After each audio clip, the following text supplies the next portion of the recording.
एक बार सभा में घोषणा हुई कि दान करो, गुप्त दान की बड़ी महिमा है। तो एक सज्जन बोले हमारी ओर से गुप्त दान। तो आयोजक ने कोई घोषणा नहीं की गुप्त दान है, तो मन नहीं माना। तो आयोजक से बोले कह दो कि जिन्होंने, एक सज्जन ने गुप्त दान दिया है। कह दिया उसने, फिर भी संतोष नहीं हुआ। बोले ये और कह दो कि जिन्होंने गुप्त दान दिया वो मंच पे ही बैठे हैं। उसने कहा मंच पे ही बैठे।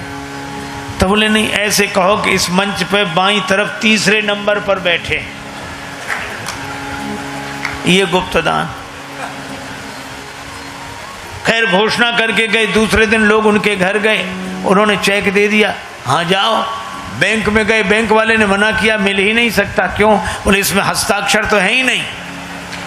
तो लौट कर आए कि आपने हस्ताक्षर नहीं किया। बोले वाह, गुप्त दान में कहीं नाम लिखा जाता है। अब बोलो,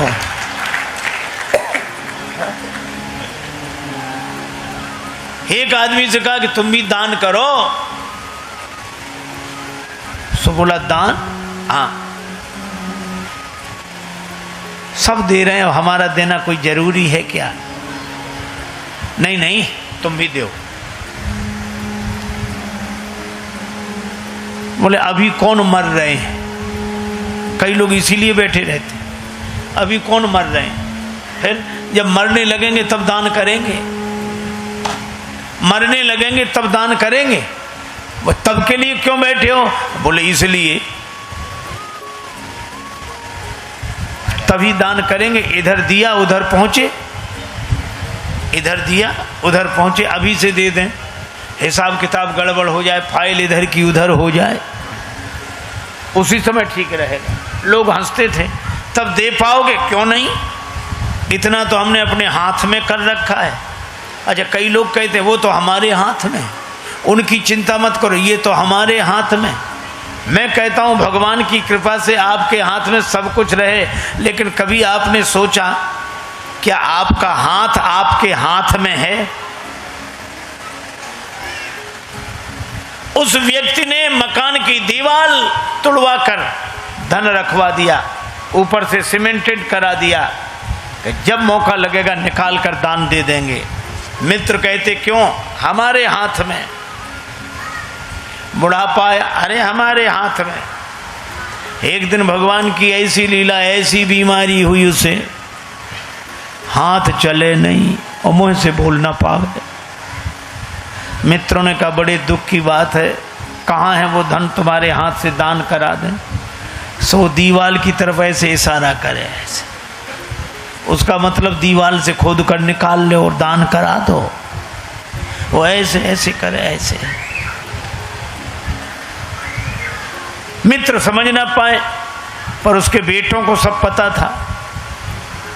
तो बेटों से पूछा कि क्या ये दीवाल की तरफ इशारा क्या करते हैं? बेटों ने सोचा कि बाप तो जा ही रहा है, धन काहे को जाए।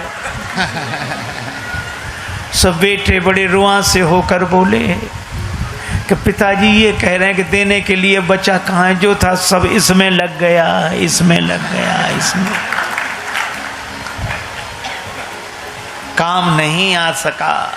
महाराज मनु के छोटे पुत्र हुए, उनका नाम था प्रियव्रत, और प्रियव्रत के पुत्र हुए आग्निध्र।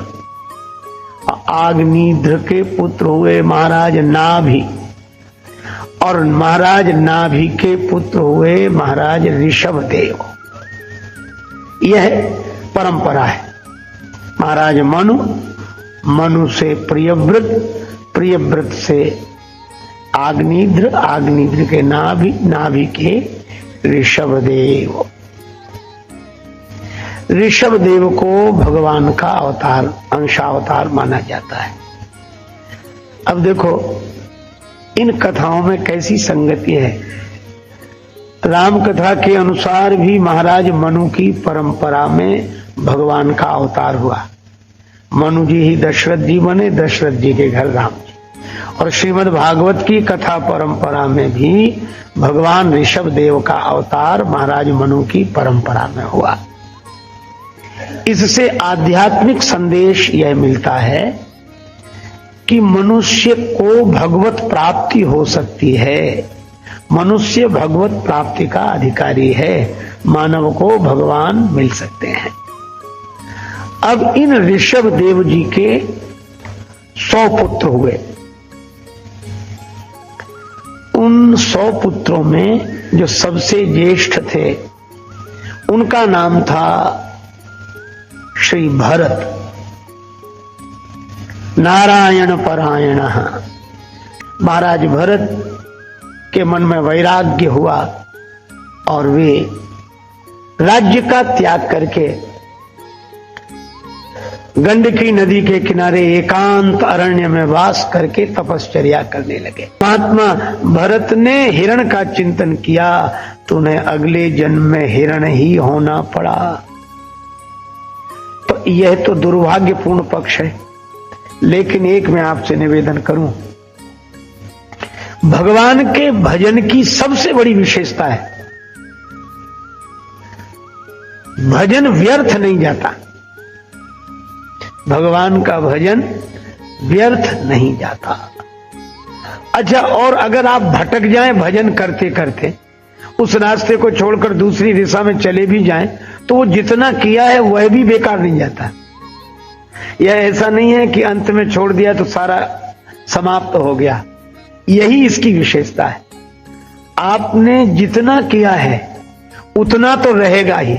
आप भटक गए तो कोई बात नहीं, और जब शुरू करेंगे तो वहीं से शुरू करेंगे जहां समाप्त किया था, वह फिर उसमें जुड़ जाएगा। यही भगवान के भजन की विशेषता है, भगवान की भक्ति की विशेषता है, ये और किसी की विशेषता नहीं। धर्म के अनुष्ठान में अगर अंत में चूक गए तो पूरा अनुष्ठान बेकार। अरे विद्यार्थी वर्ष भर पढ़ता है पर परीक्षा में अनुत्तीर्ण हो जाए तो पूरा वर्ष बेकार। लेकिन भगवान के भजन में ऐसा नहीं है। आपने किसी तरह 10 बार भी नाम ले लिया है, 100 बार भी नाम ले लिया है, 1000 बार भी भगवान का नाम ले लिया है, और उसके बाद आपने कुछ नहीं किया, दूसरे रास्ते पर चले गए, तो चाहे कितना ही भटके लेकिन वह भजन बेकार नहीं जाएगा, वह व्यर्थ, वह तो आपकी जमा पूंजी है, वह तो समय पर काम आएगी ही। क्योंकि भगवान से जुड़े हुए का कभी अंत नहीं होता। जैसे आपने सुना होगा, द्रौपदी जी ने भगवान श्री कृष्ण की उंगली पर वस्त्र लपेटा था। क्यों? श्री कृष्ण की उंगली में चोट लगी, रक्त बह रहा था, और श्री कृष्ण की उंगली के बहते हुए रक्त को देखकर शोक सत्यभामा कियो रुक्मणी रोई धाय, बांधन को पट खोजती पटलानी अकुलाए, तब लग देवी द्रौपदी ने देखे यदुवीर, अंगुरी बांधन को तुरंत चीर्यो अपनो चीर। द्रौपदी जी ने अपनी कीमती साड़ी फाड़ दी और साड़ी फाड़कर श्री कृष्ण की उंगली पर वह वस्त्र खंड लपेट दिया। श्री कृष्ण के आंखों में आंसू आ गए। कन्हैया ने कहा कि बहन द्रौपदी, इतनी कीमती साड़ी क्यों फाड़ दी? धन्य है देवी द्रौपदी। वे कहने लगी, प्यारे घनश्याम, यदि काम आवे आपके तो काढ़ दूं नसों को, ये तो रेशम के धागे हैं, और धागे भी साधारण, इनका कौन मोल करे, न दुल्हन के जोड़े हैं न दुल्हा के बागे हैं। फिर भी इतनी कीमती साड़ी क्यों फाड़ी? द्रौपदी जी बोली, मैंने नहीं फाड़ा चीर, पीर देखकर अधीर हो, धागे ही स्वयं नाथ चीर छोड़ भागे हैं। अब वो धागे हैं अभागे, जो बढ़े नहीं आगे, भाग उन्हीं के जागे जो उंगली पे लागे हैं। वो धागे तो अभागे हैं जो आगे नहीं बढ़े, भाग्यवान तो वो जो उंगली पर लगे। श्री कृष्ण ने कहा कि बहन, रहेगा याद ये दिन न जीवन में भुलाऊंगा, और समय पर देखना द्रौपदी तुम्हारे काम आऊंगा। और द्रौपदी जी ने जब पुकारा, श्री कृष्ण, दुशासन मेरी साड़ी खींच रहा है, भगवान वस्त्र के रूप में प्रकट हो गए, भगवान का वस्त्रावतार हुआ द्रौपदी जी के पास। और उस वस्त्र का अंत नहीं हुआ। 10,000 हाथियों का बल दुशासन की भुजाओं में, पर 10,000 गज बल घट्यो, पर घट्यो न 10 गज चीर। क्यों? क्योंकि वह भगवान से जुड़ा था। भगवान से जुड़ा हुआ वस्त्र खंड भी अखंड हो गया। भगवान से जो जुड़ जाता है वह अनंत हो जाता है। इसी तरह भगवान के किए हुए स्मरण का भी कभी अंत नहीं होता। यही उस भजन की विशेषता है, भक्ति की विशेषता है। भक्ति बीज पलटे नहीं, जो जुग जाहि अनंत, ऊंच नीच घर उपजे, पर होए संत का संत। महात्मा भरत हिरण भी बन गए तो भी भगवान के स्मरण के प्रभाव से उन्हें अपने गत जन्म की याद बनी रही। प्रारब्ध था, हिरण के शरीर में रहकर भी वे भगवान का स्मरण करते रहे, और जब हिरण का शरीर छूटा तब उनका तीसरा जन्म जल भरत के रूप में हुआ। जल भरत का अर्थ है उन्होंने सोचा कि नहीं नहीं नहीं, बिल्कुल ना समझ की तरह रहो। क्यों? समझ फिर फंसा देगी। हमने समझ लिया था कि हिरण का बच्चा, इस पर दया करनी चाहिए इसके साथ, और फंस गए। जल भरत ने सोचा कि ऐसी समझदारी से तो ना समझ रहना ही अच्छा है। वह और कोई चिंतन ही नहीं करते, केवल ब्रह्म चिंतन करते, ब्रह्म भाव का चिंतन करते। देह में रहकर भी वे विदेह थे, उन्हें देह की सुधि नहीं, अलमस्त की तरह घूमते थे। और उनके बारे में आपने सुना है, राजा रघुगण पालकी में बैठकर जा रहे थे। पालकी का भार उठाने वाले कहारों की संख्या कम थी। जल भरत को पागल समझ के कहारों ने इनको ही पालकी में लगा दिया, और ये तो रहते ही उस अवधूत वृत्ति से थे, तो पालकी कंधे पर उठा ली। पर बाकी लोग तो अपने ढंग से चलते, पर जल भरत यहां पांव रखते, कभी वहां पांव रखते, क्योंकि उन्हें तो देह सुधि थी ही नहीं। तब राजा रघुगण ने कहा, ये कौन है, किसकी वजह से मैं व्यवस्थित ढंग से नहीं बैठ पा रहा हूं? कहारों ने कहा, एक नए आदमी को लगाया है। तब उन्होंने कहा कि तुम देखते नहीं कि ऊपर कोई बैठा है? तब महात्मा भरत ने पहली बार उपदेश दिया रघुगण को और कहा, अरे पहले यह तो सोच कौन ऊपर कौन नीचे। जो ऊपर बैठकर कह रहा है कि मैं तुम्हारे ऊपर हूं, उससे यह पूछो कि नीचे कौन है, और जो नीचे है उससे पूछो ऊपर कौन है।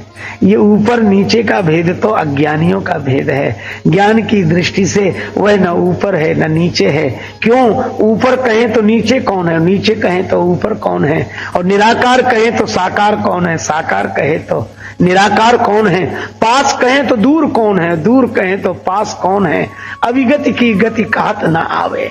ऐसा ब्रह्मोपदेश किया। राजा रघुगण चरणों में गिर गए कि आप तो ब्रह्म ज्ञानी अवधूत महात्मा है, आपको बारंबार प्रणाम है। एक बार कुछ लोगों ने, बलि प्रथा वालों ने सोचा कि जड़ भरत की बलि चढ़ा दें, देवी प्रसन्न हो जाएंगी। ले गए, कोई तो देह भाव में जहां ले चलो चलो, सिर झुकाओ, झुका दिया। खड़ग उठाई तो देवी ही प्रकट हो गई, और देवी ने प्रकट होकर खड़ग अपने हाथ में लेकर उसको ही सजा दी जो उनका सिर काट देना चाहता था। और माता भगवती ने कहा कि ब्रह्म चिंतन करने से यह अखंड अपने ब्रह्म स्वरूप में है, और अखंड का खंड करने वाले ना समझ, इनकी बलि कभी भी नहीं चढ़ाई जा सकती। यह तो अवधूत हैं, अपने आनंद रूप में स्थित हैं। ऐसे जड़ भरत के नाम से भारतवर्ष इस देश का नाम पड़ा। वे नारायण परायण होकर 3 जन्मों में अंत में ब्राह्मी स्थिति को प्राप्त करते हैं अवधूत वृत्ति से। अब इनमें जो 99 बचे, उनमें से 81 तो ब्राह्मण हो गए। महाराज ऋषभ देव के 100 पुत्रों में एक महाराज भरत, जिनकी कथा मैंने आपको सुनाई, और दूसरे जो 81 थे वे कर्म कांड के आचार्य ब्राह्मण हो गए। उन्होंने वेद परंपरा के अनुसार धर्म सम्मत अपना जीवन जिया, अपने को यज्ञ से जोड़ दिया, ब्राह्मण बने। और उनमें जो ये 9 शेष बचे, यही नव योगीश्वर, ये अवधूत सन्यासी हुए। यह इनके उद्भव की कथा है। और ये 9 हुए और उनमें से 9 राजा हुए, 81 ब्राह्मण हुए, 9 योगीश्वर हुए और 1 भरत हुए। यह पूरी संख्या है। 1 भरत, 9 द्वीपों के अधिपति राजा, 81 ब्राह्मण और ये 9 योगीश्वर, इस तरह। और यह भी एक अद्भुत बात, इसमें 9 कई अंक है सब। राजा भी बने तो 9 और 81 जो ब्राह्मण बने उसमें भी 8 और 1 9 ही है। और योगीश्वर भी हुए तो 9 ही। और 9 शायद इसलिए कि ये 9 पूर्णांक है। पूर्णांक है 9, ये हमेशा 9 रहता है। अच्छा, ये अगर श्रीमद् भागवत में 9 के अंक की ऐसी महिमा है तो राम कथा में तो 9वीं की ही महिमा है। भगवान राम प्रकट ही 9वीं के दिन हुए, 9। और अपने यहां शायद 9 का अंक ब्रह्म का वाचक माना गया है, इसलिए नवधा भक्ति, भक्ति भी 9।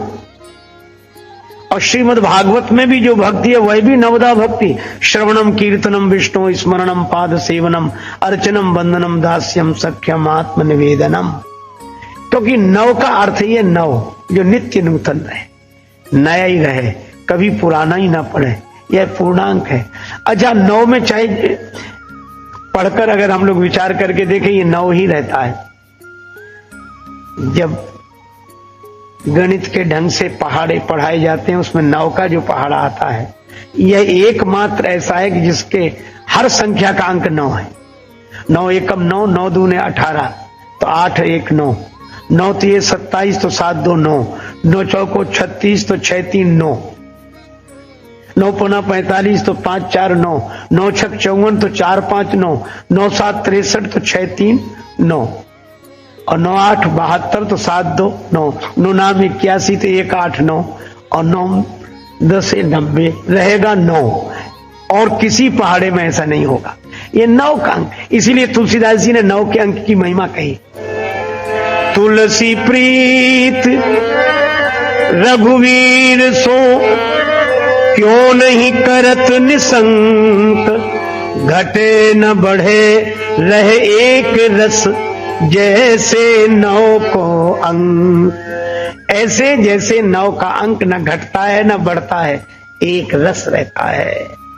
इसका अर्थ है कि राजा भी बने तो 9, ब्राह्मण भी बने 81, तो 8 1 9, और योगीश्वर भी बने तो 9।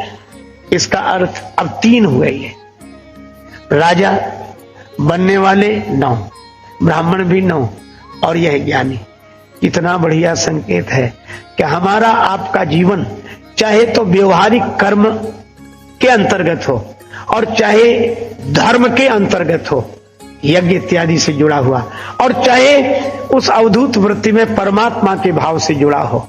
अगर हम ज्ञानी हैं या व्यवहारिक में कर्मशील हैं या यज्ञ इत्यादि में निरत हैं, पर हमारा कर्म, हमारा यज्ञ, हमारा ज्ञान यदि भगवान से जुड़ा है तो पूर्ण ही है, और पूर्णांक 9 है। इसीलिए इनकी 9 की संख्या से यह संकेत किया गया कि कर्म भी परमात्मा की प्राप्ति कराता है, ज्ञान भी परमात्मा की प्राप्ति कराता है, और धर्म भी परमात्मा की प्राप्ति कराता है। और यह जो 9 योगीश्वर हुए, इनके नाम एक क्रम से बड़े सुंदर नाम है। कवि, हरि, अंतरिक्ष, ये नाम है इनके।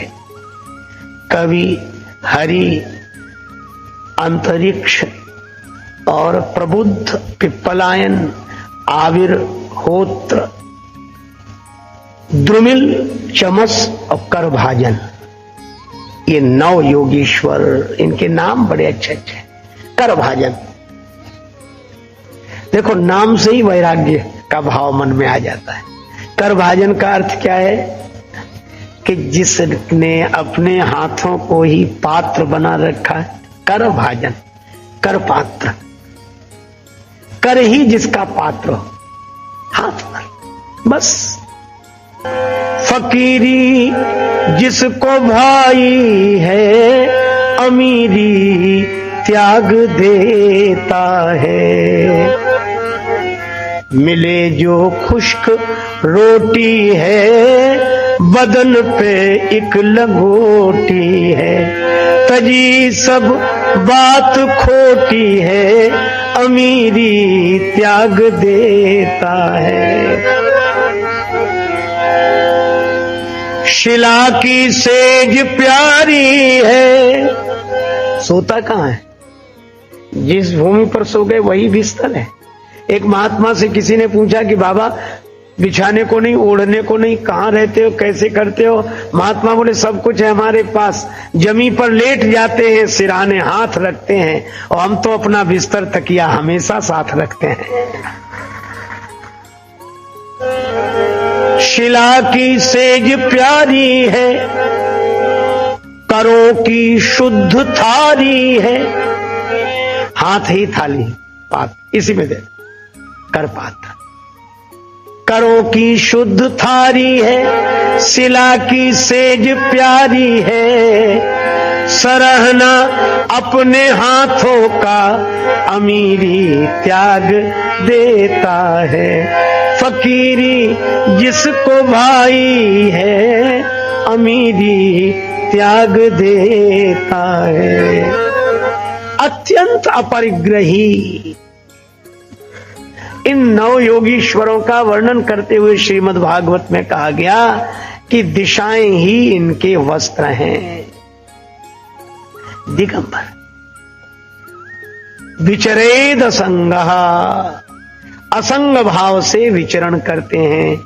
इनकी कहीं कोई संग माने आसक्ति नहीं है, बिल्कुल सहज सहज। अच्छा सहज कैसा?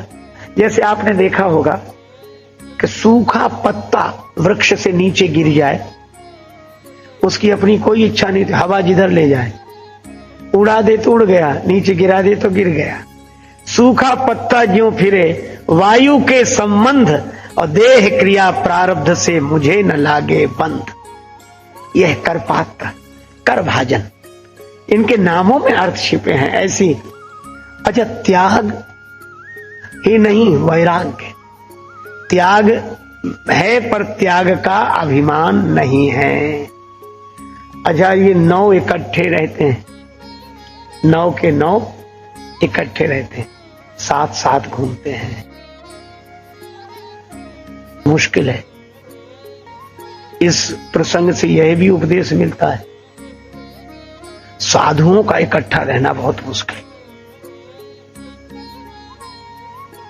अच्छे लोगों के साथ सबसे बड़ी समस्या यही है कि उनमें संगठन नहीं होता, और बुरे लोगों के साथ सबसे बड़ी अच्छाई यही है कि वे इकट्ठे रहते हैं।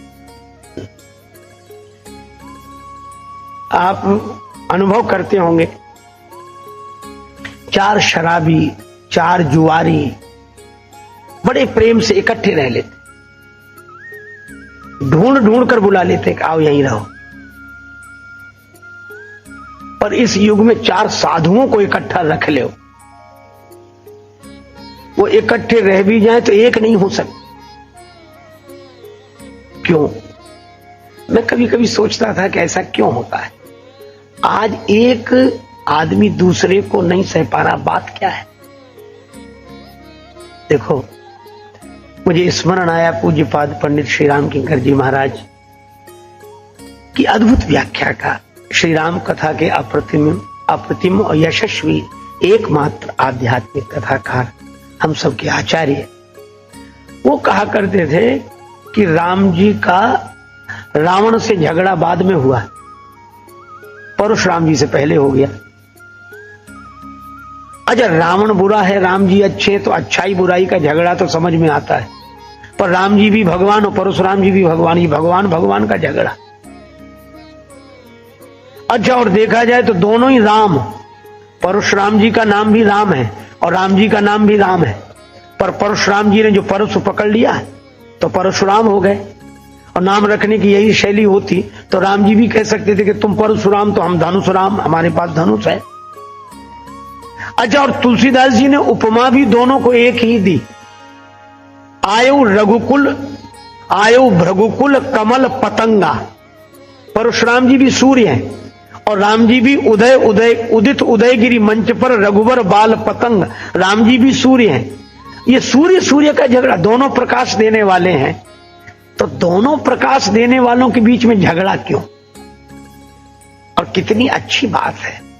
साधु तो जगत को प्रकाश देने वाले हैं, ज्ञान का प्रकाश देने वाले, विद्वान तो प्रकाश देने वाले हैं, फिर ये विद्वानों में झगड़ा क्यों? केवल इस बात का कि परशुराम जी ने यही कहा राम जी से, या तो हमसे झगड़ा करके युद्ध करो और हमें संतुष्ट करो, नहीं तो आज से राम कहलाना बंद कर दो। करी परतोष मोर संग्रामा, नाही तो छाड़ी कहा वो रामा। राम जी को मन में हंसी लगी कि सारा झगड़ा नाम का ही निकला। और इससे अर्थ क्या निकला कि तब अच्छे लोग इकट्ठे नहीं रह पाते हैं, कब जब एक प्रकाश देने वाला दूसरे प्रकाश देने वाले को सहन नहीं कर पाता है। एक अच्छा काम करने वाला दूसरा अच्छा काम करने वाले को सह नहीं पाता है। यही विडंबना है। यह महाराज श्री राम किंकर जी महाराज का भाव है। और मुझे इसी से जुड़ी हुई दूसरी बात भी लगती है, वो यह है कि विद्वान का, साधु का सम्मान होता है। उनकी जगह जगह पूजा होती है, आरती होती है, सम्मान होता है, प्रणाम होता है। और शराबियों को, जुआरियों को गालियां मिलती है, जगह जगह अपमान होता है। और ये आदमी की बड़ी विचित्र बात है, क्या सम्मान अकेले भोगना चाहता है और अपमान मिलकर भोगना चाहता है। गालियां मिले, अपमान हो तो सबको शामिल कर दे, तुम भी आ जाओ, तुम भी आ जाओ, तुम भी। और सम्मान हो रहा हो तो केवल हमें मिले, दूसरे को ना मिले।